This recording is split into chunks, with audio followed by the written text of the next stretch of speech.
it's your girl Jackie from the Financial Literacy Tribe, coming at you with a brand new video. So for today, we are going to be going over how to calculate your FIRE number. Specifically, you are going to be joining me as I attempt to calculate my FIRE number. As most of you guys know, I am on this financial journey. I've been on a financial journey for 2 years now.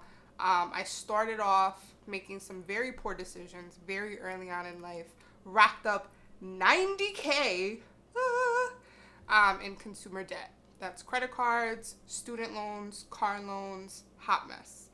But I have been on my journey now for 2 years. I have successfully gotten it down, whittled it down to $45K. That's how much I have left in terms of my student loans. And so I am in the beginning planning stages now of sort of figuring out what it is that I want to do with the rest of my financial life. I have been obsessed with FIRE and the whole FIRE movement ever since I heard about it. So I'm really excited to be figuring out my whole entire FIRE journey and having you guys come along with me. For those of you guys that are unaware with what exactly the whole FIRE movement is, it stands for Financial Independence Retire Early. And I do have sort of an overview video, so be sure to check that out if you are unfamiliar with the concept. But for today, we're going to be reviewing my actual numbers and kind of calculating what my FIRE number is going to be. I'm nervous about it, if I'm being honest with you. But let's jump right in. Your FIRE number is the amount of stock market assets that you need to have in order for you to be able to retire. So that's what we're going to be calculating for me today. The way that you do that, the very first step that you take is you have to figure out how much it is that you spend in a year.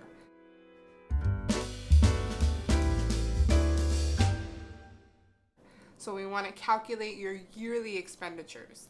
Now, if you already have a budget, which you should definitely have a budget, and if you do not have a budget, be sure to check out my video on how to make a budget. But if you already have a budget, that shouldn't be too hard.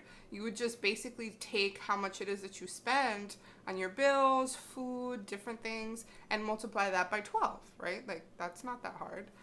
So just as an example for my budget, I am currently, right now, effective 2020, spending $1,756 a month. That covers all of my bills, my rent, food. That's how much it is that I spend on a monthly basis currently. So if I take that number and I multiply it by 12, because there's 12 months in a year, my yearly expenditures, the amount that I spend currently in a full calendar year, is $21,072.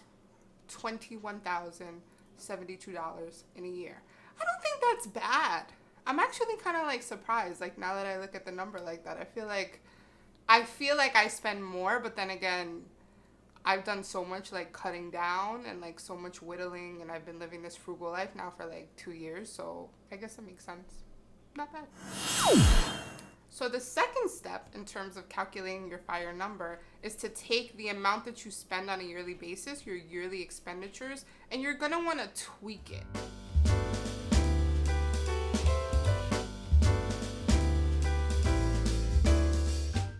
And the reason for that is because where I am right now isn't exactly where I'm going to be by the time I'm ready to retire, right? Like, there's going to be definitely some major changes that are probably going to take place at some point down the road. Just off the top of my head, the one thing that I can think about is right now I'm working full time, right? So my health insurance comes from my job. They take a very small amount on a monthly basis, and I'm covered in terms of health insurance. But when I retire, I'm not going to have a full-time job. And so where am I going to get my health insurance from? Medicare in this country, like, it doesn't start until you're like 65. So assuming that I retire earlier than 65, like, how? So that's definitely an expense that I have to take into consideration, because it's more than likely something that I'm going to have to pay out of pocket for health insurance. So on average, I did some research, and an eHealth poll estimates that the current national average in terms of paying out of pocket for health insurance comes out to about $456 per person per month. So that means that I would have to factor that $456 into my future budget. It's not something that I have to worry about right now, but I should probably take that into consideration for the future because it's probably going to be an expense that I'm going to have in the future. In terms of tweaking the budget even more, one of the expenses that I have that's part of my budget currently is I'm paying off student loans. Boo! Boo, student loans. I'm currently paying off student loans. I am paying $423 a month on student loans. Now, that's right now. I plan on blasting and getting rid of that debt as fast as I possibly can. In the future, by the time I'm ready to retire, I'm not going to have that debt. In terms of tweaking my actual yearly expenditures number even more, one of the things that I have been thinking about is sort of like, what do you do when you're retired, right? Like, I'm probably not going to be working, or if I am going to be working, it's not going to be full time. So it's like, what am I going to be doing with my time? And is that activity going to cost money? For me, right now, one of my favorite hobbies is travel. So I have decided that I'm probably, once I'm like retired and I don't really have to worry about working full time, I'm probably going to be doing a lot of traveling. And so I've allotted $15,000 a year is going to be my budget once I'm retired, to travel and pursue whatever hobbies it is that I want to. That's how much it is that I have calculated it. I don't even know if that's like a good number or not. I just kind of like thought in my head, like, I don't know. I just kind of came up with it, but you can pick whatever it is that you want, but definitely be sure to factor in any potential hobbies or things that you're very interested in that you are going to be doing to occupy your time, because what's the point of being retired and not having to work and just being like bored in your house all day?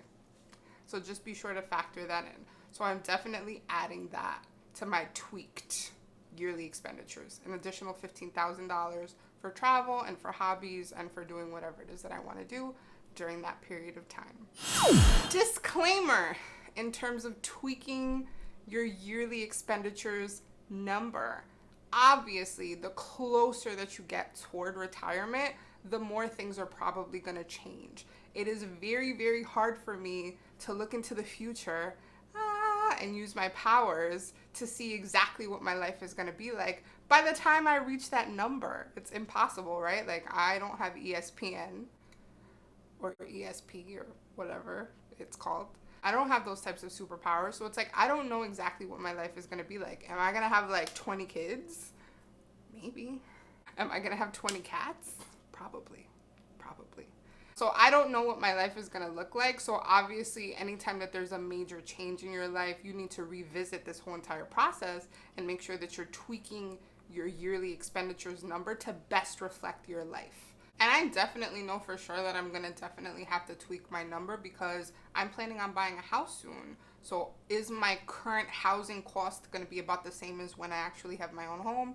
I don't know. I'm hoping so. That's what I'm like strategizing and planning to do, but I don't know for sure. So definitely each time you have some sort of an epic life event, something drastically changes in terms of your finances, you should be revisiting this whole entire process so that you can better tweak your number to reflect reality.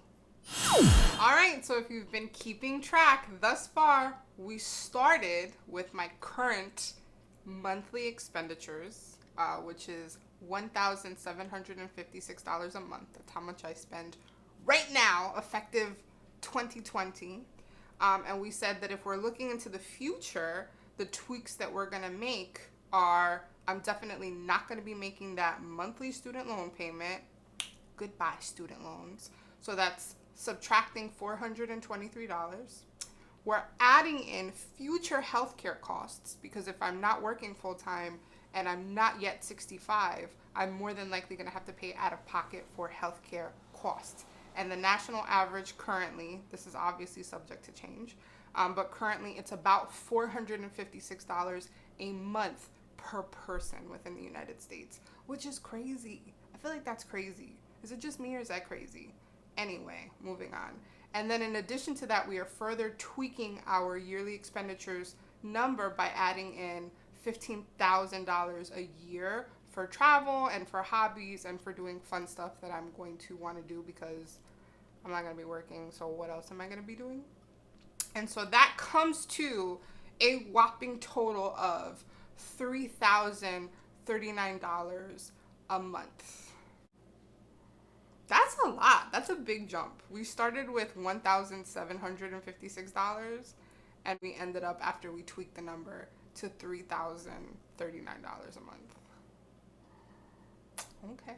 So now that you have your tweaked expenditures number, what you're going to have to do is make that a yearly number. So that $3,039, we're just multiplying it by 12. And that's the amount that I'm going to be spending in the future, maybe probably for a full year, right? And then you take your yearly expenditures number and you multiply that by 25. That's how you come up with your FIRE number.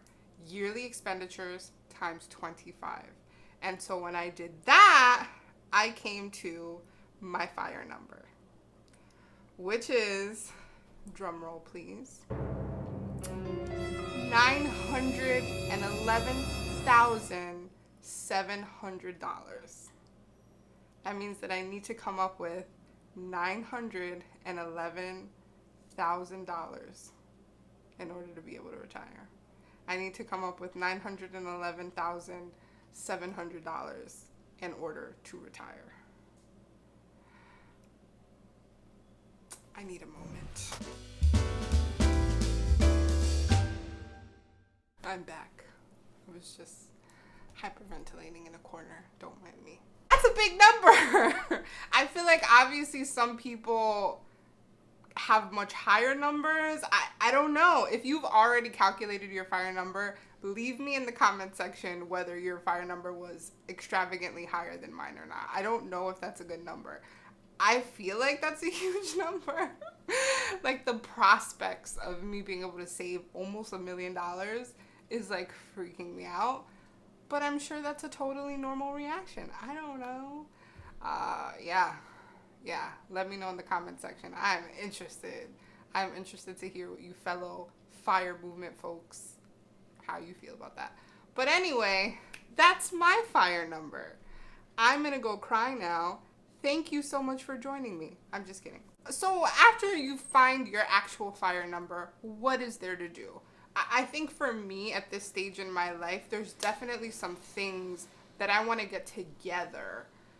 I need to get together before I can even fathom saving up that gigantic number, right? The first thing, I mentioned this in the very beginning of the video, I am not fully out of the woods in terms of my debt repayment journey. I started out with $90K. I still have $45K left to pay in terms of student loans, and I am working very aggressively toward that. So I can't even think about achieving FIRE or getting to my FIRE number until that debt is like completely out of the way. So that's definitely the first thing. The second thing, also mentioned in other videos, is that I'm planning on purchasing a home. I don't know what that whole experience is going to be like. Is it going to be very expensive? I know I have to save up a down payment. Is it going to be like, you know, the type of house that's like falling apart at the rafters and I'm going to have like a ton of money that I'm going to have to put into renovating? I don't know the situation because I don't know the future. So that's definitely also something that's on my mind. But I feel like once those two things are taken care of, which should be happening soon, hopefully, then I'll definitely be able to put my full attention and go at really saving up that number full force. But until then, I gotta do that prep. I gotta put in that work. I hope you found this video to be helpful, and if you did, be sure to hit the like button. If you have not subscribed to my channel, subscribe, yo! What are you waiting for? Hit that subscribe button. Be sure to check out my blog, which is focusedfrugalfab.com, so that you can find other resources. And I will see you guys soon. I'm just gonna go cry in a corner now. Bye.